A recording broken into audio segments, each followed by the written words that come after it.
Hi everyone, welcome back to the Secret Adversary. My name is Jess. I'm the branch manager at the Littlestown Library, and today I'm going to be reading chapter 27, A Supper Party at the Savoy.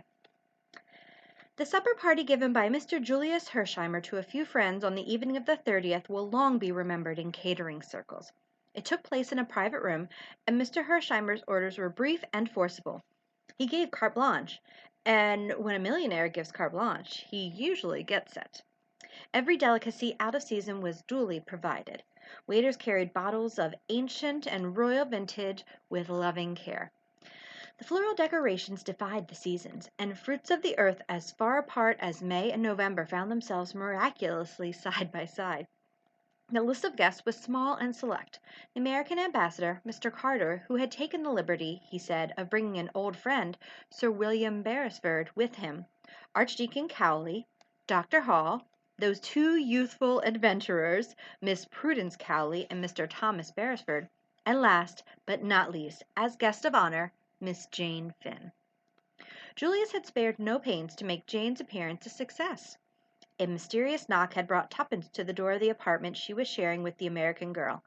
It was Julius. In his hand he held a check. "Say, Tuppence," he began, "will you do me a good turn? Take this and get Jane regularly togged up for this evening. You're all coming to supper with me at the Savoy. See? Spare no expense. You get me?"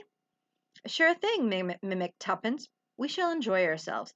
It will be a pleasure dressing Jane. She's the loveliest thing I've ever seen." "That's so," agreed Mr. Hersheimer fervently. His fervor brought a momentary twinkle to Tuppence's eye.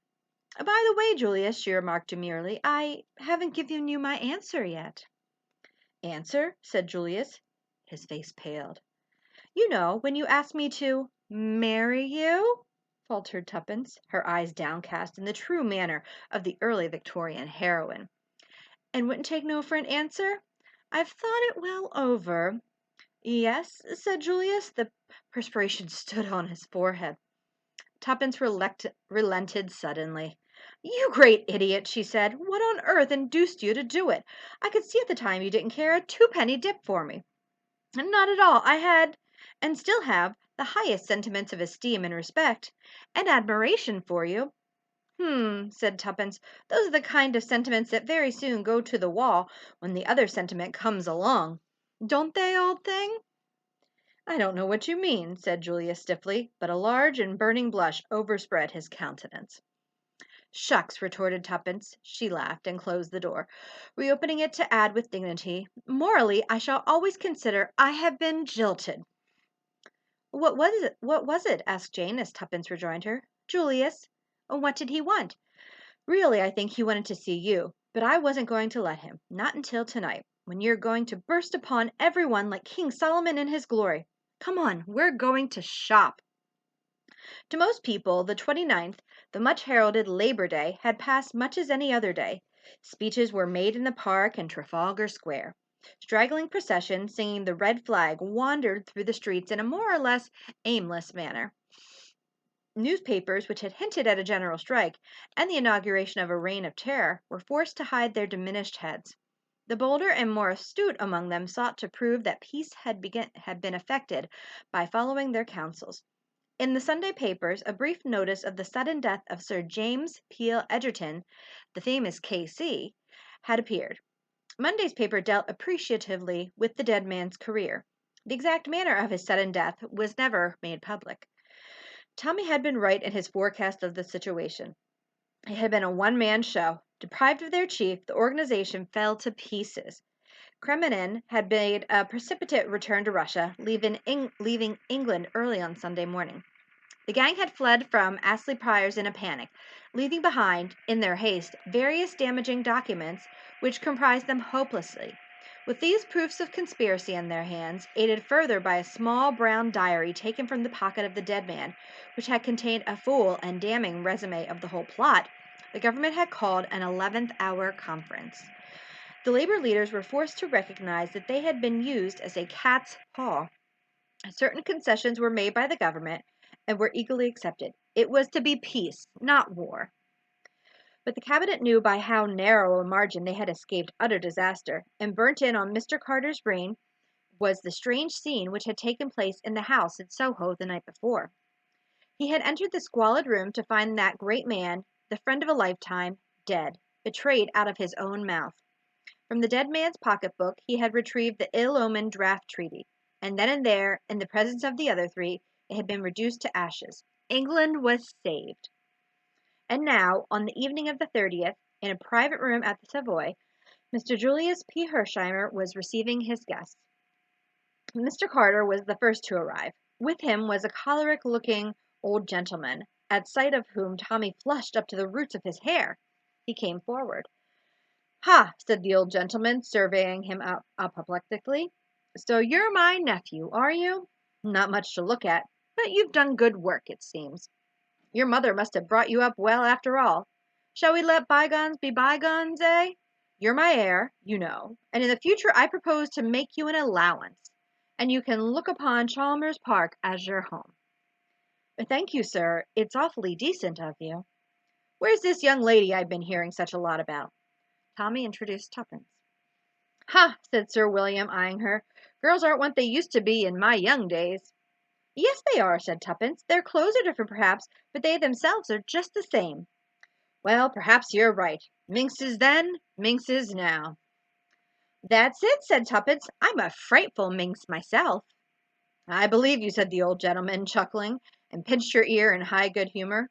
Most young women were terrified of the old bear, as they termed him. Tuppence's pertness delighted the old misogynist. Then came the timid archdeacon, a little bewildered by the company in which he found himself, glad that his daughter was considered to have distinguished herself, but unable to help glancing at her from time to time with nervous apprehension. But Tuppence behaved admirably. She forbore to cross her legs, set a guard upon her tongue, and steadfastly refused to smoke. Dr. Hall came next, and he was followed by the American ambassador. "We might as well sit down," said Julius, when he had introduced all his guests to each other. "Tuppence, will you—" He indicated the place of honor with a wave of his hand. But Tuppence shook her head. "No, that's Jane's place. When one thinks of how she's held out all these years, she ought to be made the queen of the feast tonight." Julius flung her a grateful glance, and Jane came forward shyly to the allotted seat. Beautiful as she had seemed before, it was as nothing to the loveliness that now went fully adorned. Tuppence had performed her part faithfully. The model gown supplied by a famous dressmaker had been entitled a tiger lily. It was all golds and reds and browns, and out of it rose the pure column of the girl's white throat, and the bronze masses of hair that crowned her lovely head. There was admiration in every eye as she took her seat. Soon the supper party was in full swing, and with one accord Tommy was called upon for a full and complete explanation. "You've been too darn close about the whole business," Julius accused him. "You let on to me that you were off to the Argentine, though I guess you had your reasons for that. The idea of both you and Tuppence casting me for the part of Mr. Brown just tickles me to death." "The idea was not original to them," said Mr. Carter gravely. "It was suggested, and the poison very carefully instilled, by a past master in the art. The paragraph in the New York paper suggested the plan to him, and by means of it he wove a web that nearly unmasked you fatally." "I never liked him," said Julius. "I felt from the first that there was something wrong about him, and I always suspected that it was he who silenced Mrs. Vandermeyer so positively. But it wasn't till I heard that the order for Tommy's execution came right on the heels of our interview with him that Sunday that I began to tumble to the fact that he was the big bug himself." "Well, I never suspected it at all," lamented Tuppence.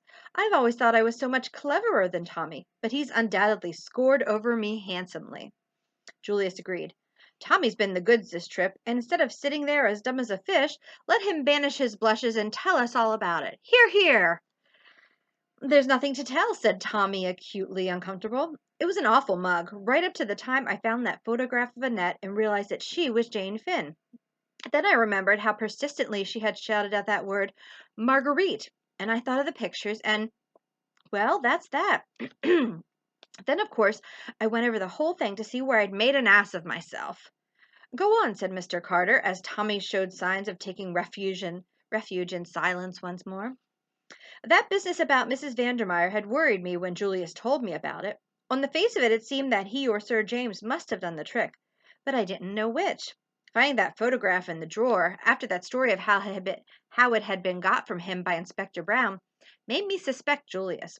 Then I remembered that it was Sir James who had discovered the false Jane Finn. In the end, I couldn't make up my mind and just decided to take no chances either way. I left a note for Julius, in case he was Mr. Brown, saying I was off to the Argentine, and I dropped Sir James's letter with the offer of the job by the desk so that he would see it was a genuine stunt. Then I wrote my letter to Mr. Carter and rang up Sir James. Taking him into my confidence would be the best thing either way, so I told him everything except where I believed the papers to be hidden. The way he helped me to get on the track of Tuppence and Annette almost disarmed me. But not quite. I kept my mind open between the two of them. And then I got a bogus note from Tuppence, and I knew. But how? Tommy took the note in question from his pocket and passed it round the table. It's her handwriting, all right, but I knew it wasn't from her because of the signature. She'd never spell her name twopence, but anyone who'd never seen it written might quite easily do so. Julius had seen it. He showed me a note of hers to him once, but Sir James hadn't. After that, everything was plain sailing. I sent off Albert post-haste to Mr. Carter. I pretended to go away, but doubled back again. When Julius came bursting up in his car, I felt it wasn't part of Mr. Brown's plan, and that there would probably be trouble. Unless Sir James was actually caught in the act, so to speak, I knew Mr. Carter would never believe it of him on my bare word. I didn't, interposed Mr. Carter ruefully.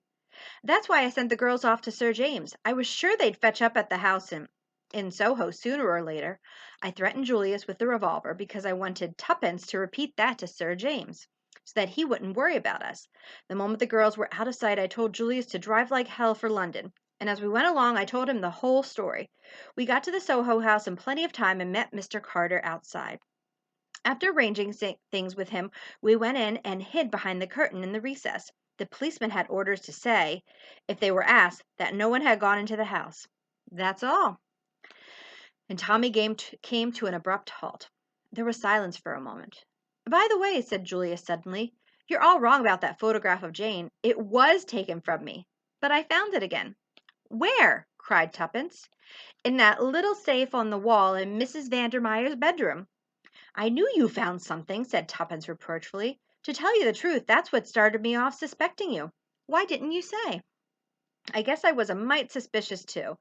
It had been got away from me once, and I determined I wouldn't let on I'd got it until a photographer had made a dozen copies of it. We all kept back something or other, said Tuppence thoughtfully. I suppose Secret Service work makes you like that. In the pause that ensued, Mr. Carter took from his pocket a small, shabby brown book. Beresford has just said that I would not have believed Sir James Peel Egerton to be guilty, so to speak. He was caught in the act. That is so. Indeed, not until I read the entries in this little book could I bring myself fully to credit the amazing truth. This book will pass into the possession of Scotland Yard, but it will never be publicly exhibited. Sir James's long association with the law would make it undesirable, but to you, who know the truth, I propose to read certain passages which will throw some light on the extraordinary mentality of this great man. He opened the book and turned the thin pages. It is madness to keep this book. I know that. It is documentary evidence against me, but I have never shrunk from taking risks. And I feel an urgent need for self-expression. The book will only take me from my dead body. From an early age, I realized that I had exceptional abilities. Only a fool underestimates his capabilities. My brain power was greatly above the average. I know that I was born to succeed. My appearance was the only thing against me. I was a quiet and insignificant, utterly nondescript.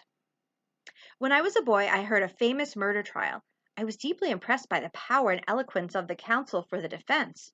For the first time, I entertained the idea of taking my talents to that particular market. Then I studied the criminal in the dock. The man was a fool.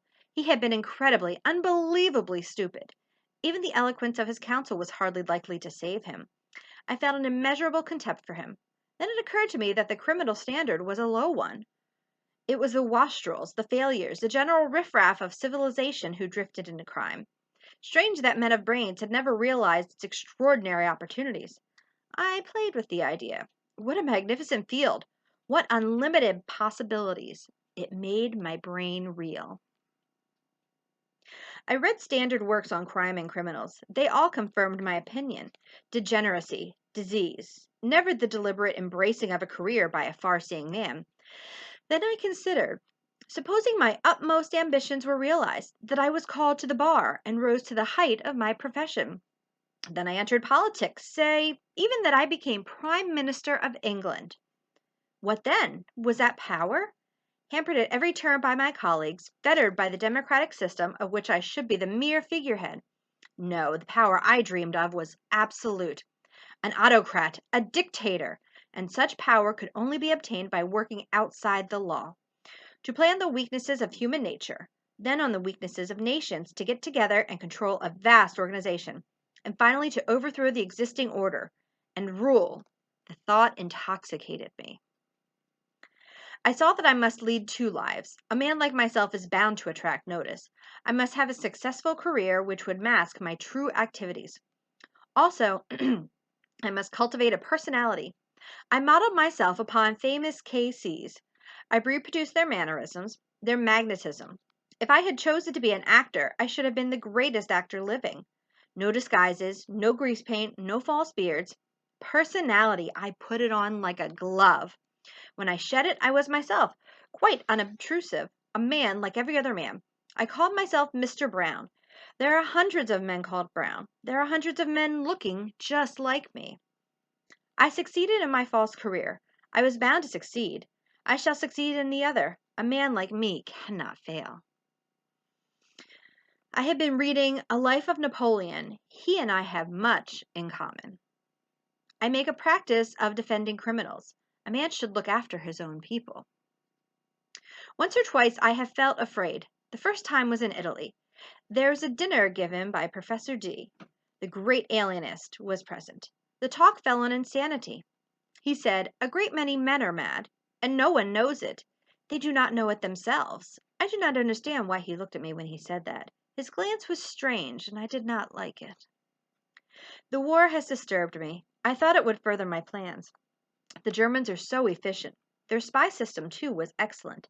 The streets are full of these boys in khaki, all empty-headed young fools. Yet I do not know. They won the war. It disturbs me. My plans are going well. A girl butted in. I do not think she really knew anything, but we must give up the Estonia. No risks now. All goes well. The loss of memory is vexing. It cannot be a fake. No girl could deceive me. The 29th, that is very soon. Mr. Carter paused. I will not read the details of the coup that was planned, but there are just two small entries that refer to the three of you. In the light of what happened, they are interesting. By inducing the girl to come to me of her own accord, I have succeeded in disarming her, but she has intuitive flashes that might be dangerous. She must be got out of the way. I can do nothing with the American. He suspects and dislikes me, but he cannot know. I fancy my armor is impregnable. Sometimes I fear I have underestimated the other boy. He is not clever, but it's hard to blind his eyes to facts. Mr. Carter shut the book. A great man, he said. Genius or insanity? Who can say? There was silence. Then Mr. Carter rose to his feet. I will give you a toast. The joint venture which has so amply justified itself by success. It was drunk with acclamation. There's something more we want to hear, continued Mr. Carter. He looked at the American ambassador. I speak for you also, I know. We'll ask Miss Jane Finn to tell us a story that only Miss Tuppence has heard so far. But before we do so, we'll drink her health, the health of one of the bravest of America's daughters, to whom is due the thanks and gratitude of two great countries. To be concluded.